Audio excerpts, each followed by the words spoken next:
Welcome, listeners, to the flip side on northeastvalleynews.org. Today is Tuesday, March 7th. We have in the studio with us at the Scottsdale Community College, in the Scottsdale Community College newsroom, Northeast Valley News newsroom, Sophia Linkus and Marcus Reichley. Greetings, students. Greetings. Hey, greetings. Hey, howdy. This is the flip side. It is a journalistic look at some of the recent stories that are going on and what's being reported and what might be not being reported or be in the background that we can talk about. Let's get right into it because we don't have an awful lot of time. Actor Ben Savage from Boy Meets World, which we have decided was a late 80s show and perhaps an early 90s sitcom, is running for Congress in California. If we're wrong about the dates of Boy Meets World, go ahead and let us know on via social media or something. It's not me. Blame Sophia and Ollie. We'll go over that. We'll go over our social media stuff at the end. Actor Ben Savage from the popular series Boy Meets World, let's just say that. Yeah.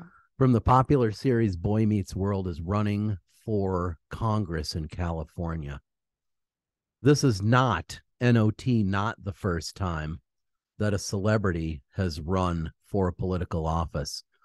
Let's very quickly go over a few of the others. I'm sure many of you remember Ronald Reagan. He was an actor. He was elected the president of the United States. Bill Bradley from the New York Knicks basketball team was a New Jersey senator. Manny Pacquiao, the boxer Manny Pacquiao, Pac-Man, was a legislator in the Philippines. Also, actor Joseph Estrada was the president of the Philippines in 1998.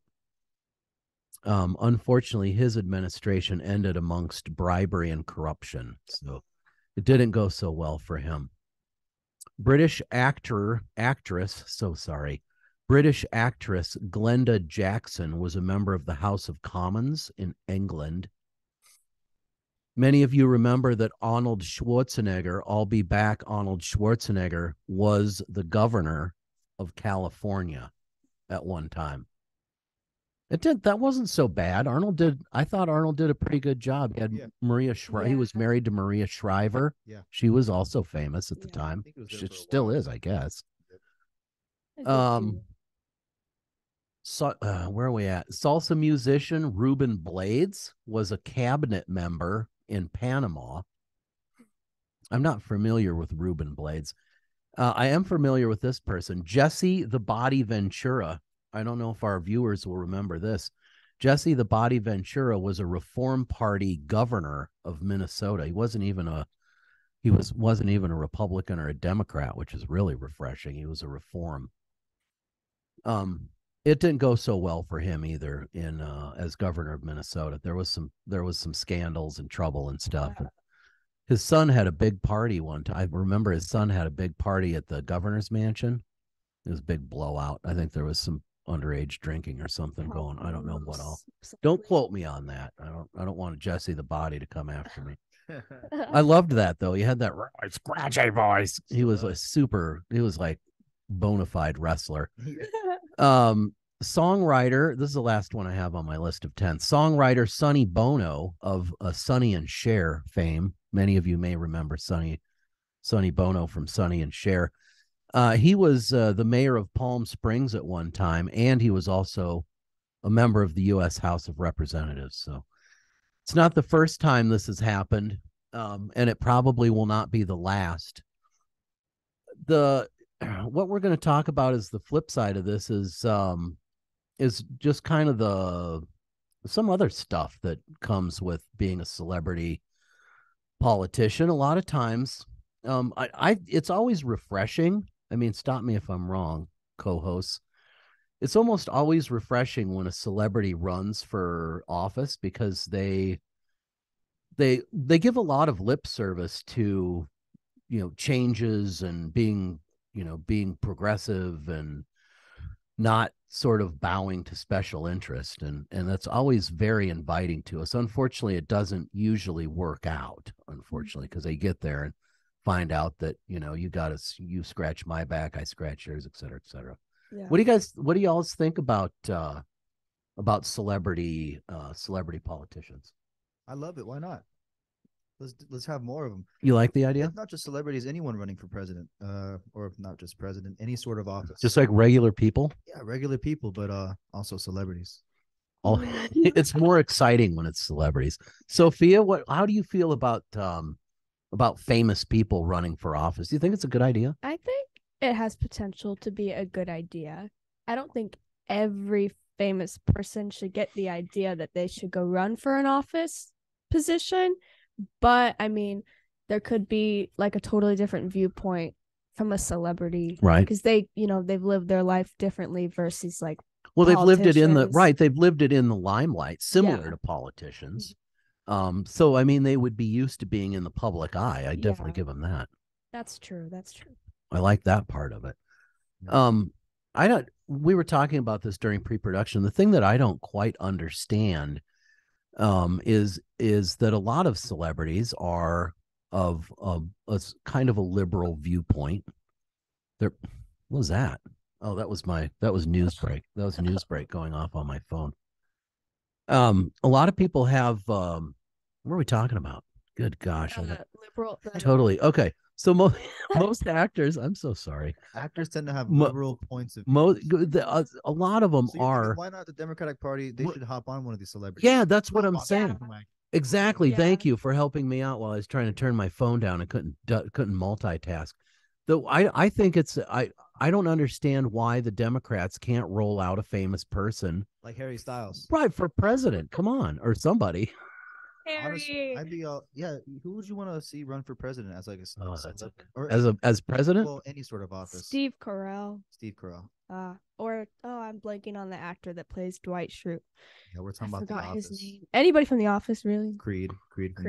Anybody? I think you're right. Anybody from The Office would be good. Oh my gosh, the actor that plays Ron Swanson in Parks and Rec. Oh yeah, he'd be a good one. He is Nick Offerman, I think is his name. He gets my vote. Yeah. I think I could more wrestlers for sure. More, yes. I think we do need more wrestlers. I think that's.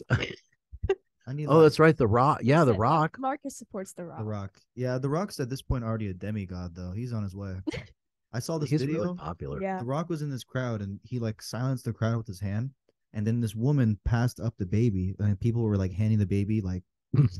And then eventually, and then the baby's in the front, and The Rock has the baby in his hand, and it looked like she was offering tribute. But I'm telling you, that guy's gonna be president one day. Oh, the woman just passed her baby around in the crowd. Yeah, wow, that's interesting. Well, she like, can you deliver the baby to this god, The Rock, to the demigod? Yeah, that's the thing. Yes, I saw that video, and I told my brother, and years from now, I'm gonna say I told you so. The Rock is gonna be president one day, if not some high form of office. I think I read somewhere that he would totally be like, he's very open to it if it's what the people want. Yes. Yeah. I like that, and that's like I say, that's the way most celebrity politicians are. They go in saying, I'm going to do what's best for my constituency, which I love. I'm libertarian. My political background is libertarian just because of that. Because John McAfee guy. They go, well, I don't know. But they almost always go in there and with their constituency's best interest in mind, and I do appreciate that. And I think a lot of celebrities are more libertarian in thinking than even liberal, because they want to keep their money. Right, that's true. That's true. They don't want to get a bad reputation either. Right, right, and they're socially liberal, but financially conservative in a way most of the time, because they got a bunch of money. We talked about Vince McMahon a couple weeks ago. He'd be a good president. Vince McMahon for president. I think we should get more Western actors elected to stuff. Like from California? No, I think it would just it would give us a tougher look. You know what I'm saying? I think. Well, The Rock is. Yeah, I think people.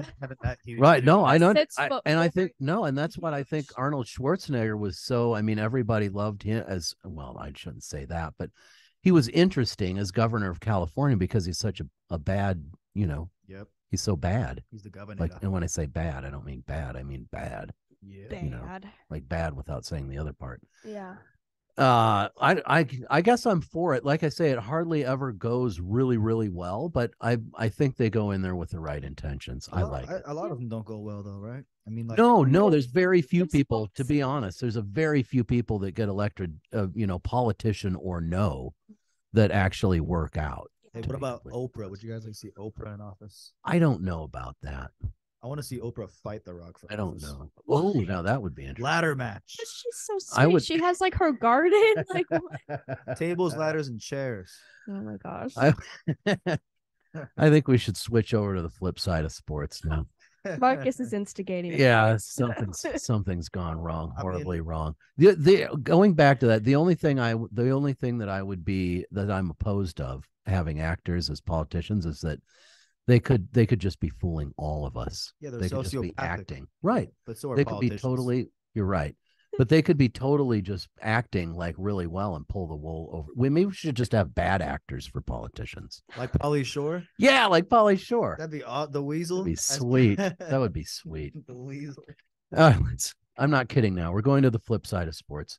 After that, if once we start calling Dweezil Zappa's name and stuff, all those people. The flip side of sports. This last weekend, there was a tennis tournament, the ATX Open in Texas. Marta Kostyuk from the Ukraine won the tournament. The person that she beat, Varvara Krejcova. We looked this up before we started. I had it down. That's Did I close. do that right? I think you were pretty close. Krejcova is a Russian player. Miss Kostyuk refused to shake her hand because she's Ukrainian and her opponent was Russian. So she refused to shake her hand at the end of the tournament. Also, related to this, the Lawn and Tennis Association, which is a governing body of English tennis, British tennis, will however you want to call it, has been fined $1 million by the ATP, which is the governing body of tennis overall, for banning players from Belarus and Russia from competing in Wimbledon and 5 other events in England. They've been fined $1 million because they banned them. So the flip side, so basically sports and politics didn't ever used to mix. Yeah. But that's, as we talk about in our journalism class, JRN 210 at Scottsdale Community College.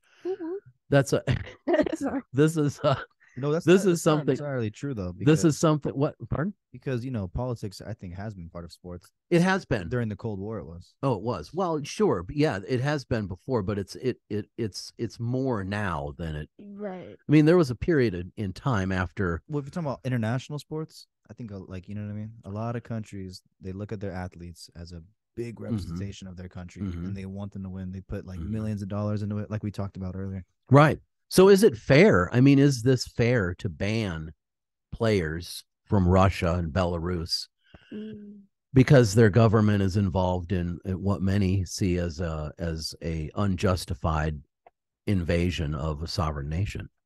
What do we think? I don't think it's fair. And these people, the tennis players, have worked so hard and dedicated probably most of their life, if not all their life, to play at like Wimbledon and these large events. I don't think it's right to take that away from them just because of a really important crisis. But I mean, they're just there to play tennis at the end of the day. Right. I feel like I don't think politics need to get involved that heavily in it. My initial thought is the same thing, but then I think about like all the videos I've seen of the war in Ukraine and killing civilians and all sorts of nasty stuff. And then I remember how much money Russia really does put into their athletes. Maybe if they kind of, what's the word? If they like not release their allegiance to Russia, but came in as non country holders to the tournament, kind of similar to what they did in the Olympics a couple of years ago when those Russian athletes they weren't holding up the Russian flag. They were representing pretty much themselves and not a country. Yeah, they could do that too. But I feel like tell them Right, we were- relinquish citizenship of people Russia. in Russia, those people that have paid for them to get to that point would probably be angry because Yeah, but it's the government, really. I think Yeah. I think the state Right. has a lot to do with that. Right. And Yeah. I think it is an evil state. So, Mm. and I don't think they should be supported. Similar to, remember like apartheid in South Africa? Wasn't there something similar with South Africa where we just didn't do anything with them at all, Mhm, even if the mhm. people were innocent? You know, Right. Right. Yeah. Whether or not you were involved with apartheid, we were, you were 'Cause still excluded. it's more to some crisis, man. It's a real war going on, and they're killing Mhm. civilians. They're getting nasty. No, it's terrible. Yeah, It's definitely it's terrible for sure. And lots of terrible things happen during a war for sure. Yeah. Or just let the really, really bad Russians play so they get humiliated. Just joking. Now we talked about not necessarily banning them, but not displaying their, we could do that where you don't They're openly undeclared. display. The, like, Yeah, they Russian don't. Yeah, they flag. don't have like any kind of Russian symbols on their uniform, or we don't display the flag next to their name or something like that, where they just sort of become a non-affiliated sort of. Yeah. And with that said, I wonder how they even decide who's a Russian and like how do you classify a Russian or Belarus a Russian? Right. There's But like, is it your nationality or is it where you were born? Because what if you're born and raised in Russia and now you're like living in France? You're gonna ban that guy from Wimbledon? You know? Yeah, right. And to be completely honest, a lot of tennis players live in, like different places like Morocco and Florida and Everywhere. yeah, just everywhere. It's a very sort of, it's not necessarily they don't necessarily stay put, where there's very few people that only, that like play a tennis tournament and then go right back to Switzerland or whatever, Yeah. I mean, they train all around and they live in different places and stuff. Mhm.